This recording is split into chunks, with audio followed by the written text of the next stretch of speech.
मनीष एक auto rickshaw चलाता था। जब वो 15 साल का था तब उसके पिता का देहांत हो गया। इसी कारण मनीष को ही घर की जिम्मेदारी उठानी पड़ी और कॉलेज की पढ़ाई छोड़कर पिता की ऑटो चलाने का काम मनीष ने संभाल लिया। मनीष की बड़ी बहन सुलेखा की शादी में जो उसके पिता ने कर्जा लिया था, उसे उतारने के लिए मनीष ने अपना घर भी बेच दिया और माँ के साथ किराए के घर में रहने लगा। मनीष की बड़ी बहन अपने ससुराल में खुश है। इस बात की उसे बहुत तसल्ली है। माँ, सुलेखा दीदी का मेरे मोबाइल पर फोन आया है, तुम बात कर लो, फिर मैं ऑटो लेकर काम पर निकलता हूँ। हेलो सुलेखा दीदी, ये लो माँ से बात करो। हाँ बेटी, अपना ध्यान रखा कर, खूब खाया पिया कर, इससे बच्चे की सेहत पर अच्छा असर होगा। अब बस यही इच्छा है कि जल्दी से मैं नानी बन जाऊं और मनीष मामा। हाँ वो तो है, अब मामी कहलवाने वाली बस आ जाए तो मैं सुकून से तीर्थ यात्रा पर निकल जाऊंगी। नहीं नहीं, अपने नाती पोतों को खिलाकर ही तीर्थ यात्रा पर जाऊंगी। माँ, बस मनीष के लिए अच्छी सी लड़की ढूंढ लो जो घर संभाल ले। माँ, मुझे देर हो रही है, बाद में बात कर लेना। अच्छा सुलेखा, मैं तेरे से बाद में बात करती हूँ, मनीष को देर हो रही है। मनीष ऑटो लेकर काम पर निकलता है। उसे पहले ही बहुत देर हो चुकी थी, पर रास्ते में जाम भी बहुत था। वो सवारी का इंतजार कर रहा था, तभी उसका एक साथी जो उसकी तरह ऑटो चलाता था, वो किसी लड़की से झगड़ रहा था। अरे देखिए मैडम, ऐसा थोड़ी होता है? जब आपने मुझे यहाँ छोड़ने के लिए पैसे तय किए हैं तो चुपचाप मेरे पैसे दे दो ना। भैया, मैंने आपको बोला ना, मेरा पर्स रास्ते में कहीं गिर गया। मेरा मोबाइल फोन भी उसी में है और सारे पैसे भी। मेरा पर्स कहीं नहीं मिला। मैं तुम्हें बोल रही हूँ ना, मुझे अपना नंबर दे दो, मैं तुम्हारे नंबर पर पैसे भेज दूंगी। अभी मुझे देर हो रही है, मुझे सामने होटल में एक फंक्शन में पहुँचना है।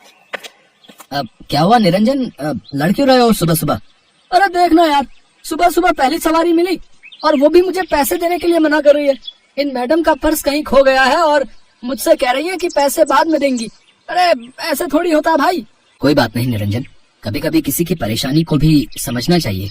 एक काम कर, तेरे कितने पैसे बने मैं दे देता हूँ, ये मैडम मुझे बाद में दे देंगी। मनीष निरंजन को ऑटो के 200 रुपए दे देता है।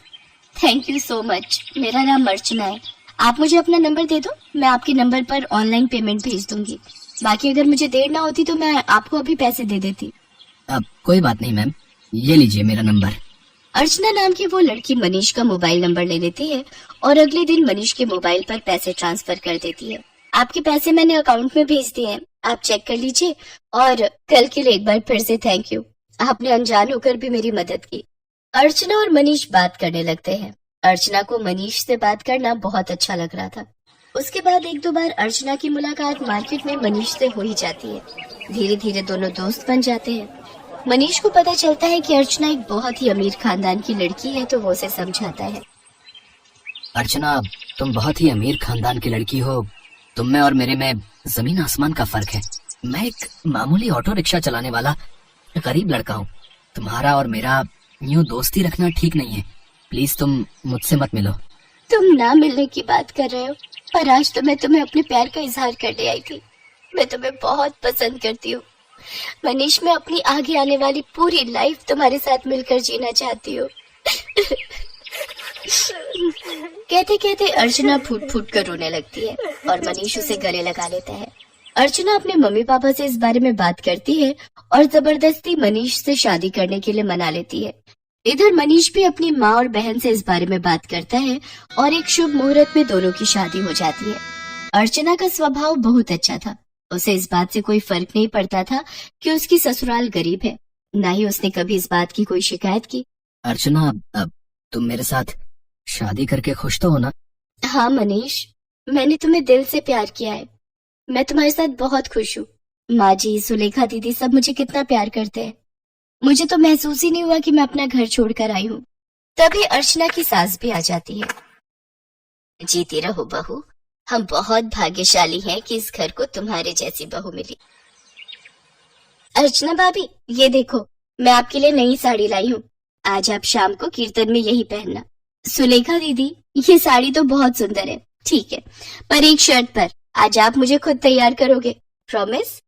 अर्चना की बातें सुनकर सुलेखा की आंखों में आंसू आ जाते हैं। उसने कभी सोचा ही नहीं था कि उसे इतनी प्यारी भाभी से इतना प्यार और सम्मान मिलेगा। सचमुच कुछ ही दिनों में अर्चना ने सबके दिल में एक अलग जगह बना ली। अब तो अर्चना के बिना कोई भी नहीं रहता था। सुलेखा के बेटा पैदा होता है। इधर अर्चना भी गर्भवती हो जाती है। अर्चना के माँ बनने के बारे में जब उसके मम्मी पापा को पता चलता है तो वो उसे मिलने के लिए उसके ससुराल आते हैं, पर अर्चना का घर देखकर दोनों ही मुंह बनाने लगते हैं। अर्चना, तुम अपने मम्मी पापा के पास बैठो, रसोई से चाय और नाश्ता मैं ले आती हूँ। क्या बात है अर्चना, तुम इस हालत में भी घर के काम खुद ही करती हो? तुम्हारे घर में कोई नौकर चाकर नहीं है क्या? कैसी बातें करती हो ललिता तुम जानती भी हो तुम्हारी बेटी किस घर में ब्याही है। यहाँ 2 वक्त की रोटी खाने के लिए भी सोचना पड़ता है। एक टाइम की सब्जी दूसरे टाइम खाते होंगे ये भला क्या नौकर चाकर रखेंगे? नहीं पापा, ऐसी कोई बात नहीं है।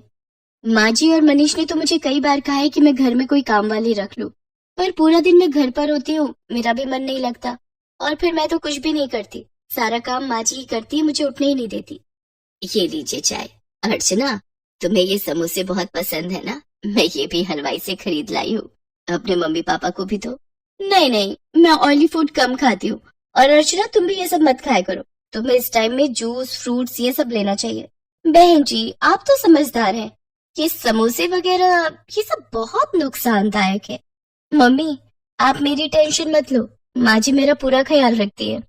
वो मुझे समय पर जूस फ्रूट दूध दही सब्जियां और सब कुछ खाने के लिए देती है।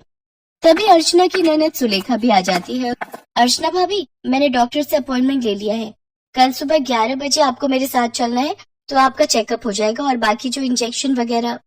सुलेखा, तुम्हारा कौन से हॉस्पिटल में बच्चा हुआ था जिस डॉक्टर के बारे में तुम बात कर रही हो? जी, वो बड़े बाजार में जो हॉस्पिटल है जहाँ डॉक्टर नेहा बैठती है, वो सस्ता बेकार सा हॉस्पिटल। अर्चना, तुम उस हॉस्पिटल में चेकअप के लिए जाओगी? तुम्हारा दिमाग तो ठीक है। अर्चना, तुम एक मामूली से हॉस्पिटल में चेकअप के लिए जाओगी? तुम चिंता मत करो, इन लोगों के पास अगर तुम्हारे इलाज के लिए पैसे नहीं है तो क्या हुआ, मैं तुम्हारे लिए इस शहर के सबसे बड़े नामी हॉस्पिटल में आज ही बात कर लेता हूँ। और तुम अभी के अभी अपना सामान पैक करो और हमारे साथ चलो। किसके घर? आपके घर पापा? मैं अभी अपना घर छोड़कर कहीं नहीं जा सकती। मुझे डॉक्टर नेहा, जो कि एक बहुत बड़ी और समझदार डॉक्टर है, उन्होंने सुलेखा दीदी की नॉर्मल डिलीवरी की है। उन्होंने मुझे पूरा रेस्ट करने के लिए बोला है। और शायद आपने ठीक से सुना नहीं, मुझे कल सुलेखा दीदी के साथ डॉक्टर के पास जाना है। आप थोड़ी देर और बैठेंगे या जा रहे हैं? क्योंकि अभी ना मनीष आने वाले हैं। वो शहर में एक नया रेस्टोरेंट खुला है, वहां पर मेरी फेवरेट आइसक्रीम मिलती है, तो आज मेरा वो खाने का प्लान है, तो हम सब डिनर के लिए जाने वाले हैं। अर्चना का ऐसा कोई प्लान नहीं था, ये उसकी सास और सुलेखा जानते थे, पर अर्चना अपने मम्मी पापा को एहसास दिलाना चाहती थी कि उसके ससुराल वालों का और अपमान ना ही करे तो उनके लिए बेहतर है। अर्चना के मम्मी पापा लज्जित हो जाते हैं और कुछ देर बाद वहां से चले जाते हैं। अर्चना की सास और ननद दोनों की आंखों में खुशी के आंसू थे। अर्चना अपनी सास और ननद के गले से लग जाती है।